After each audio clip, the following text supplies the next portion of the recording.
Welcome to the Catholic Talks. This is a program where Catholics can learn by chit-chatting about the faith. In this program, we seek to know about Christ through scriptures, tradition, and typology, which leads us to know Christ in prayer and become another Christ as we gain virtues. Tonight, we are broadcasting the Typology series. In this series, we will explore how people, objects, and events in the Old Testament help us understand Jesus, Mary, the Church, the sacraments, and other things we believe as Catholics. Thank you for being here tonight. Our program will start in a moment.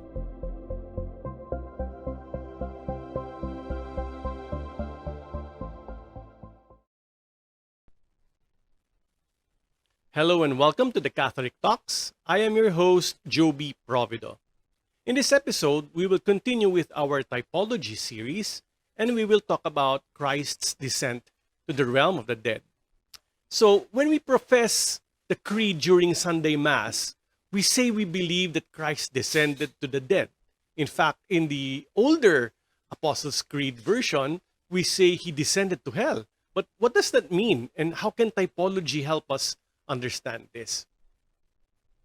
So when the Israelites reached the promised land, they were after Egypt, they were crossing the desert for 40 years, and then they reached the promised land, and they were about to occupy it. But the land was already settled. There were a lot of people already living there, no? And so naturally they were seen as enemies. And so when they settled there themselves, they had enemies from all sides. Now, one of these enemies is the Philistines. And during this whole time, we have Israel clamoring for God to help them against these enemies of theirs. And it is at this time, this period in history that God sent them judges. Okay, this was before the kings, before King Saul. Now, judges during that time were not magistrates. They were not people who sat in court who deliberated cases. Instead, they were champions. They were men and women of God who he would send to defend his people. And so in the book of Judges, we read of judges who defend the people of God, such as Gideon and Deborah, and one of these famous ones is Samson, who fought against the Philistines. And so we know the story of Samson and Delilah, that he was a Nazirite, he didn't cut his hair, and because it was part of observing the guides of being a Nazirite, and the story also alludes that his long hair was the source of his incredible strength. And so when Delilah cut his hair one night, he was arrested and he was made a slave of the Philistines. And later on, when while he was a prisoner there in the Philistine camp, they forgot that his hair was going to grow long, and it grew long, and his strength grew back, and then he destroyed the building where his captors were, and it came crashing down, and he killed them. Okay, so that's the famous story of the Samson and Delilah. But there is a nicer and interesting episode that we mustn't forget about. It's a curious episode, and that's going to be the source of our material today. So as we read the book of Judges, we see the growing hostility between Samson and the Philistines. They're always at each other's backs, no? So there was a time when Samson, to get back at the Philistines, he tied lit torches to the tails of 100 jackals, and then he would release them to the cornfields of the Philistines. Naturally, the tails would hit the cornfield, the corn, and then it would burn the fields. And so the source of food of the Philistines was burned. They had less food to consume now, no? And so the Philistines were really angry at Samson. So in retaliation, 3,000 Philistines were sent out to track him and kill him. Okay, it's like this interesting movie that we watch, no?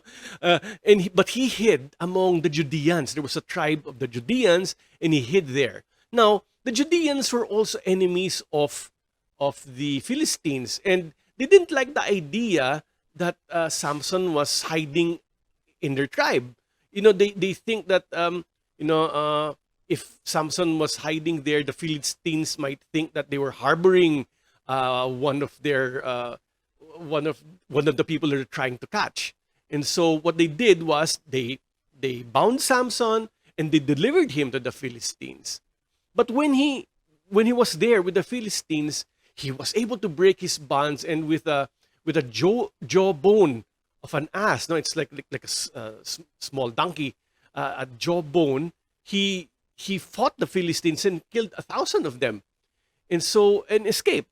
And so that's how it was between the Philistines and Samson. They were always fighting one another. Now, we go to the curious episode of Samson. There was a night that he went to Gaza to visit a prostitute. And you might ask, what? A servant of God, he is sleeping with a prostitute? So that's the story. I can't change it. No? And the scholars tell us, no, that it is things like this. It's almost like proof of truth when shameful details are shared, are included in Bible stories. We don't really, if we have our own Facebook, we don't want to include the bad things that are happening to us. But for truth's sake, something shameful like this, no?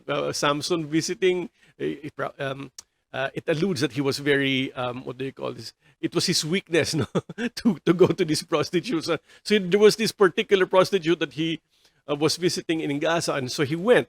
And now, if I were an enemy of Samson, if I wanted to spy on him, I would want to hatch a plan, but first knowing his activities. So I'd probably get spies to follow him. What is he doing today? Write down all the things that he's doing. And finally, they realized that he was going to this prostitute in Gaza, and they were going to hatch a plan. They were going to trap him there. Okay, so what their plan was when Samson would go to the prostitute's place, they would wait for him, wait at the gate, and then when he was about to leave the city, they would close the gate, trap him in there, and they would kill him. Okay, so he couldn't escape. The gate's closed. Now we have to remember that unlike today, cities we no longer have gates, no. But gates during that time were very important. It was a way to control who came in and who went out. You could close the gates to prevent marauders or bandits or enemies from coming in. And you could also close the gate, no, to prevent fugitives from escaping. Okay? And that was their plan. Okay? So the Philistine assassins, they gathered at the city gate, and the moment they would spot Samson, they would close the gate and trap him inside. Okay? They didn't want to do this early on, because if the gates were closed, Samson would probably be alerted and say, okay, looks like people are out to to trap people inside like me. So he would not go out openly, he'd be in hiding. So they waited for the last minute, only when Samson was going out of the city would they close the gates. But the Philistines were up for a surprise, because at the middle of the night, we don't know why. Maybe an angel talked to Samson. Maybe he just got this feeling that he should do it. He rose from his sleep and he made his way to the city gate. Okay, now the city gate is this huge thing, probably made of wood, no, and then with steel. What do you call this? Hinges that are stuck to the ground, no. And with his incredible strength, he uprooted the gate and he carried it and went up a hill, and then he threw it over a cliff.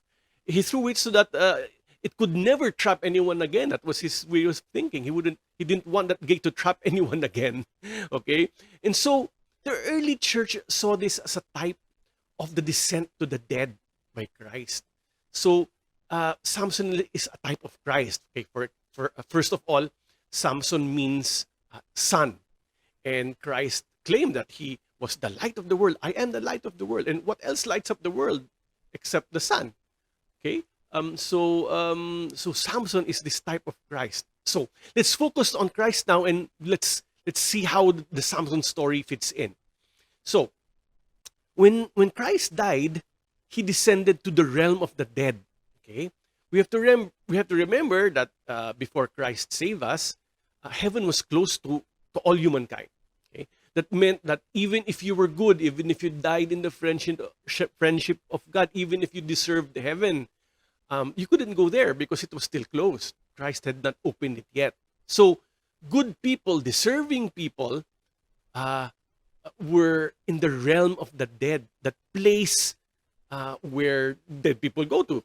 And since good people were there and they couldn't leave and go to heaven yet, basically you could see it as if they were trapped in that place.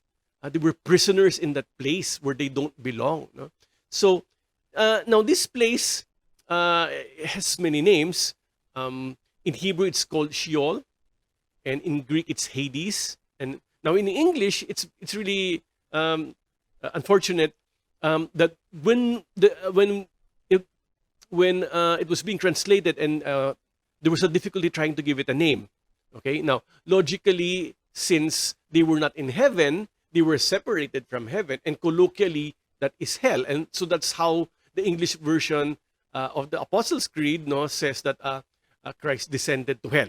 Okay, but we have to remember that it is not the hell of the damned that Christ went to. He could never go there because the hell of the damned is an eternal separation from God. And since Christ is God, he can never be in a state of separation from God. Okay, so he can never be in hell. Okay, and frankly speaking, there is nothing he can really do by going to hell because all those in hell are already eternally separated. There is no change in that destiny. They're there and it cannot be changed. Okay, so why did Christ go to the realm of the dead?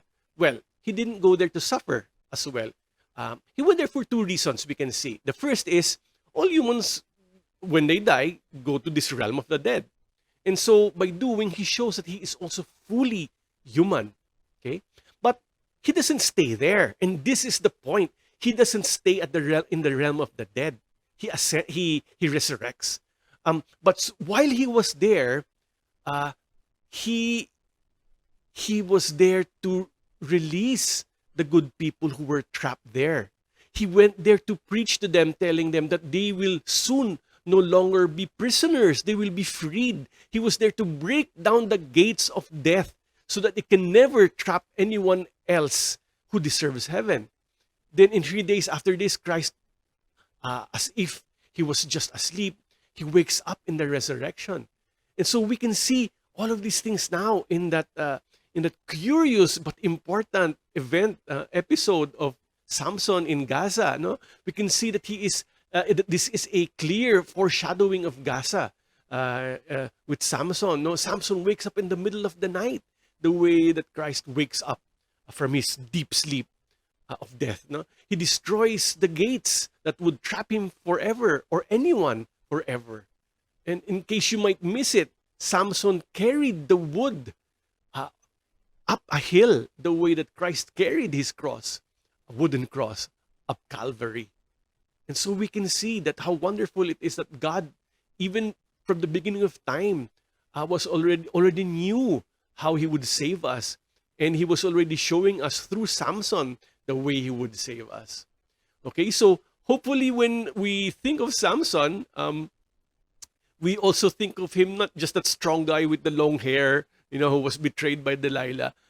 We might want to remember him also as God's champion who helped his people the way that Christ is God's champion, who helped his people by defeating death, by being victorious over death, by destroying the gates of the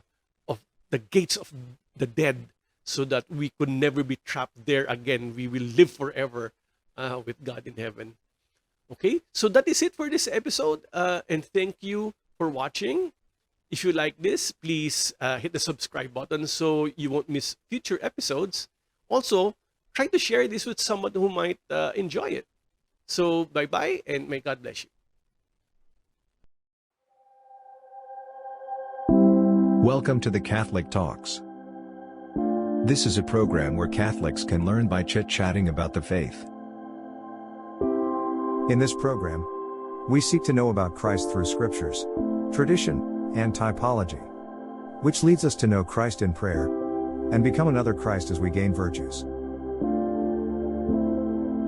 Join us each Wednesday at 8 p.m. Let's chit-chat about the faith. See you next week.